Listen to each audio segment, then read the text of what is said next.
हाय दोस्तों, हम जानेंगे पॉलिटी के कुछ महत्वपूर्ण क्वेश्चनों के बारे में जो आजकल एग्जाम में पूछे जा रहे हैं। सबसे पहले हम कल के उन 2 प्रश्नों का आंसर जानेंगे। प्रश्न संख्या 1, भारतीय संविधान में संशोधन करके शिक्षा का अधिकार कब जोड़ा गया? इसके ऑप्शन है ए 1 अप्रैल 2010 में, बी 1 अगस्त 2010 में, सी 1 अक्टूबर 2010 में, डी 1 दिसंबर 2010 में। इसका सही आंसर है ए यानी कि 1 अप्रैल 2010 में। अगला प्रश्न, निम्नलिखित में से कौन एक मानव अधिकार भारतीय संविधान के अंतर्गत मौलिक अधिकार भी है? इसके ऑप्शन है ए सूचना का अधिकार, बी काम का अधिकार, सी शिक्षा का अधिकार, डी मकान का अधिकार। इसका सही आंसर ए तथा सी दोनों हैं, यानी कि सूचना का अधिकार और शिक्षा का अधिकार दोनों। अब चलते हैं आज के प्रश्नों की ओर। प्रश्न संख्या 1, निम्नलिखित में से कौन सा एक अधिकार राष्ट्रीय आपातकाल तक में भी समाप्त या सीमित नहीं किया जा सकता है? इसके ऑप्शन है ए देश के किसी भाग में निवास तथा बसने की स्वतंत्रता का अधिकार, बी व्यक्तिगत स्वतंत्रता तथा जीवन का अधिकार, सी भारत के संपूर्ण क्षेत्र में अबाध भ्रमण की स्वतंत्रता का अधिकार, डी वृत्ति या उपजीविका की स्वतंत्रता का अधिकार। इसका सही आंसर है बी यानी कि व्यक्तिगत स्वतंत्रता तथा जीवन का अधिकार। अगला प्रश्न, भारतीय संविधान के अनुच्छेद 25 में प्रयुक्त हिंदू शब्द किसे सम्मिलित नहीं करता है? इसके ऑप्शन है ए बौद्धों को, बी जैनों को, सी पारसियों को, डी सिखों को। इसका सही आंसर है सी यानी कि पारसियों को। अगला प्रश्न, भारत के किसी धार्मिक संप्रदाय या समुदाय को यदि राष्ट्रीय स्तर पर अल्पसंख्यक वर्ग का दर्जा दिया जाता है तो वह किस या किन विशेष लाभों का हकदार हो जाता है? 1, यह संप्रदाय या समुदाय विशेष शैक्षणिक संस्थानों की स्थापना और संचालन कर सकता है। 2, भारत के राष्ट्रपति स्वयं इस संप्रदाय या समुदाय के एक प्रतिनिधि को लोकसभा में मनोनीत कर देते हैं।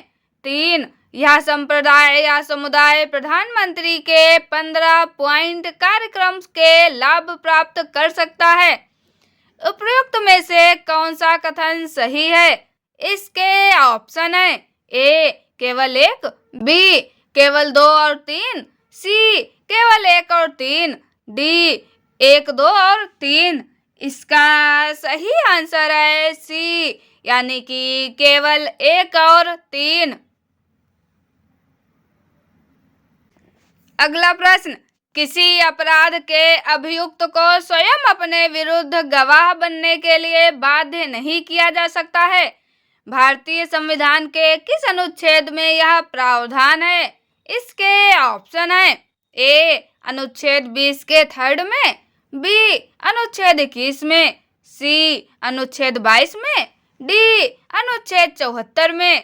इसका सही आंसर है ए यानी कि अनुच्छेद 20 के 3rd में। अगला प्रश्न, संविधान का कौन सा अनुच्छेद दोष सिद्धि के संबंध में अभियुक्तों को दोहरे दंड एवं स्व अभिशंसन से संरक्षण प्रदान करता है? इसके ऑप्शन है ए अनुच्छेद 19, बी अनुच्छेद 22, सी अनुच्छेद 21, डी अनुच्छेद 20। इसका सही आंसर है डी यानी कि अनुच्छेद 20। अगला प्रश्न, किसी व्यक्ति को एक ही अपराध के लिए एक बार से अधिक अभियोजित और दंडित नहीं किया जाएगा अपराधों के लिए दोष सिद्ध के संबंध में उपरोक्त संरक्षण किस अनुच्छेद के अंतर्गत दिया गया है? इसके ऑप्शन है ए अनुच्छेद 19, बी अनुच्छेद 20, सी अनुच्छेद 21, डी अनुच्छेद 22। इसका सही आंसर है बी यानी कि अनुच्छेद 20। अगला प्रश्न, भारतीय संविधान के किस अनुच्छेद में विधि की सम्यक प्रक्रिया के सिद्धांत को शामिल किया गया है? इसके ऑप्शन है ए अनुच्छेद 11, बी अनुच्छेद 16, सी अनुच्छेद 21, डी अनुच्छेद 26। इसका सही आंसर है सी यानी कि अनुच्छेद 21। अगला प्रश्न, बंदी बनाए गए व्यक्ति के मौलिक अधिकारों की रक्षा किस अनुच्छेद से प्रदत्त है? इसके ऑप्शन है ए अनुच्छेद 15, बी अनुच्छेद 17, सी अनुच्छेद 21, डी अनुच्छेद 22। इसका सही आंसर है डी यानी कि अनुच्छेद 22। अगला प्रश्न, प्रत्यक्ष बंदीकरण अधिनियम के अंतर्गत एक व्यक्ति बिना मुकदमा चलाए बंदी बनाया जा सकता है। इसके ऑप्शन है ए 1 माह के लिए, बी 3 माह के लिए, सी 6 माह के लिए, डी 9 माह के लिए। इसका सही आंसर है बी यानी कि 3 माह के लिए। अगला प्रश्न, निम्नलिखित में से किस एक प्रलेख को किसी व्यक्ति की स्वतंत्रता का महानतम रक्षक माना जाता है? इसके ऑप्शन है ए परमादेश, बी बंदी प्रत्यक्षीकरण, सी उत्प्रेषण, डी प्रतिषेध। इसका सही आंसर है बी यानी कि बंदी प्रत्यक्षीकरण। अगला प्रश्न, बंधुआ मजदूर उन्मूलन अधिनियम संसद ने पारित किया था? ए 1971 में, बी 1976 में, सी 1979 में, डी 1981 में। इसका सही आंसर है बी यानी कि 1976 में। अगला प्रश्न, जोखिम भरे उद्योगों में बाल श्रम का उपयोग निषिद्ध किया गया है? ए भारत के संविधान द्वारा, बी 10 दिसंबर 1996 के सर्वोच्च न्यायालय के निर्णय द्वारा, सी संयुक्त राष्ट्र के चार्टर द्वारा, डी उपर्युक्त सभी द्वारा। इसका सही आंसर है डी यानी कि उपर्युक्त सभी द्वारा। अगला प्रश्न, पूर्त कीजिए, किसके बिना कर्तव्य उसी प्रकार है जैसे मनुष्य बिना परछाई के? इसके ऑप्शन है ए अधिकार, बी विश्वास, सी कार्य, डी नैतिकता। इसका सही आंसर है ए यानी कि अधिकार। अगला प्रश्न, निम्नलिखित कथनों में से कौन सा एक सही है?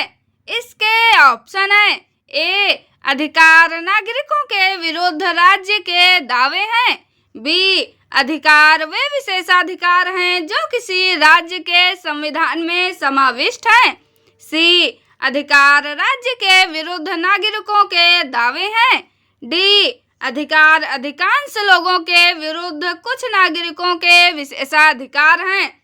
इसका सही आंसर है सी यानी कि अधिकार राज्य के विरुद्ध नागरिकों के दावे हैं। अगला प्रश्न, सेवा के अधिकार की अवधारणा प्रारंभ हुई? ए संयुक्त राज्य अमेरिका में, बी स्विट्जरलैंड में, सी ग्रेट ब्रिटेन में, डी चीन में। इसका सही आंसर है सी यानी कि ग्रेट ब्रिटेन में। अगला प्रश्न, राज्य के नीति निर्देशक सिद्धांतों को भारतीय संविधान में शामिल किए जाने का उद्देश्य है? ए राजनैतिक प्रजातंत्र को स्थापित करना, बी सामाजिक प्रजातंत्र को स्थापित करना, सी गांधीवादी प्रजातंत्र को स्थापित करना, डी सामाजिक और आर्थिक प्रजातंत्र को स्थापित करना। इसका सही आंसर है डी, यानी कि सामाजिक और आर्थिक प्रजातंत्र को स्थापित करना। अगला प्रश्न, निम्नलिखित में से कौन एक राज्य के नीति निर्देशक सिद्धांतों का उद्देश्य नहीं है? इसके ऑप्शन है ए एक कल्याणकारी राज्य की स्थापना करना, बी सामाजिक आर्थिक न्याय को सुनिश्चित करना, सी एक धार्मिक राज्य की स्थापना करना, डी एक धर्मनिरपेक्ष राज्य की स्थापना करना। इसका सही आंसर है सी, यानी कि एक धार्मिक राज्य की स्थापना करना। अगला प्रश्न, निम्नलिखित कथनों पर विचार कीजिए।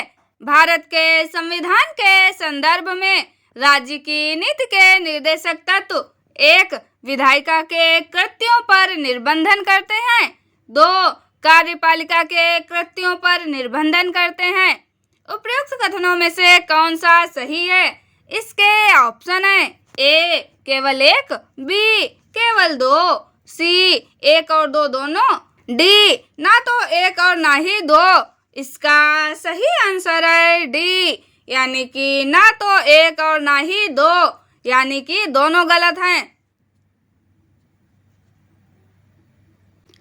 अगला प्रश्न, राज्य की नीति के निर्देशक तत्वों के बारे में निम्नलिखित कथनों पर विचार कीजिए। नंबर एक, ये तत्व देश के सामाजिक आर्थिक लोकतंत्र की व्याख्या करते हैं। दो, इन तत्वों में अंतर्विष्ट उपबंध किसी न्यायालय द्वारा प्रवर्तनीय नहीं है। उपयुक्त कथनों में से कौन सा सही है? इसके ऑप्शन है ए केवल एक, बी केवल दो, सी एक और दो दोनों, डी ना तो एक और ना ही दो। इसका सही आंसर है सी, यानी कि एक और दो दोनों, यानी कि दोनों सही हैं। अगला प्रश्न, कल्याणकारी राज्य की संकल्पना का समावेश भारत के संविधान में है। इसके ऑप्शन है ए राज्य के नीति निर्देशक तत्वों में, बी मौलिक अधिकारों में, सी प्रस्तावना में, डी ए तथा सी दोनों में। इसका सही आंसर है डी, यानी कि ए तथा सी दोनों में।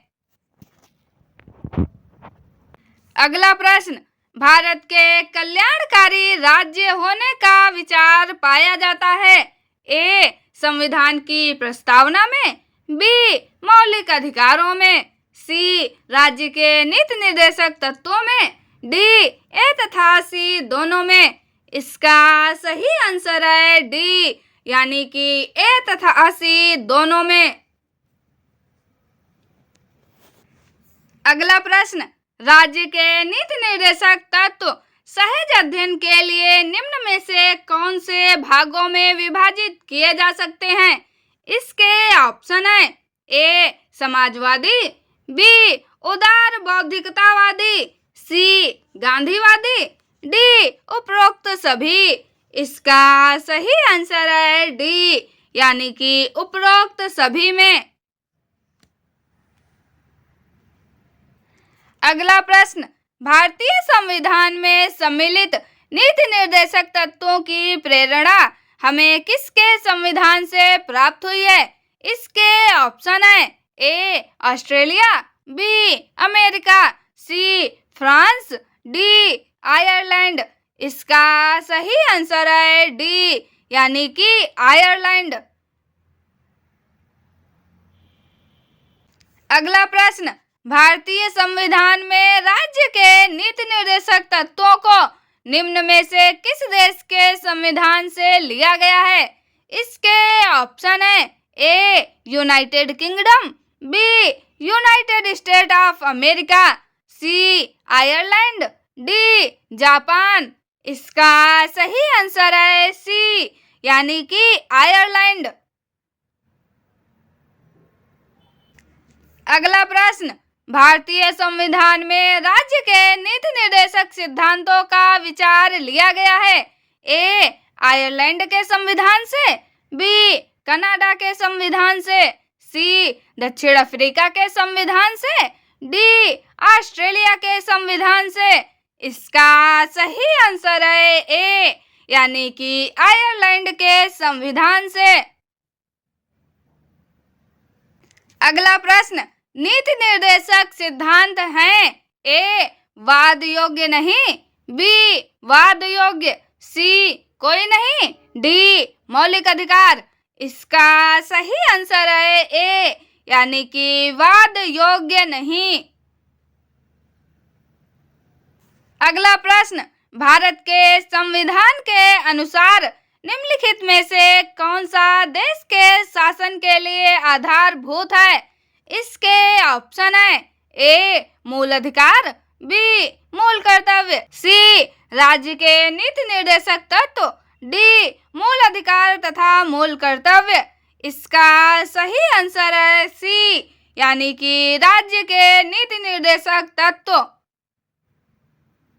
अब आगे के ये दो प्रश्नों का आंसर आपको कमेंट में बताना है। प्रश्न संख्या 1, समान कार्य के लिए समान वेतन भारत के संविधान में सुनिश्चित किया गया एक है। ए, मौलिक अधिकार है, बी, राज्य के नीति निर्देशक सिद्धांतों का अंग है, सी, मौलिक कर्तव्य है, डी, आर्थिक अधिकार है। प्रश्न संख्या 2, निम्नलिखित में से कौन एक मौलिक अधिकार नहीं है? ए, उत्पीड़न के खिलाफ अधिकार, बी, समान काम के लिए समान वेतन, सी, कानून के समक्ष बराबरी, डी, धर्म पालन की स्वतंत्रता का अधिकार।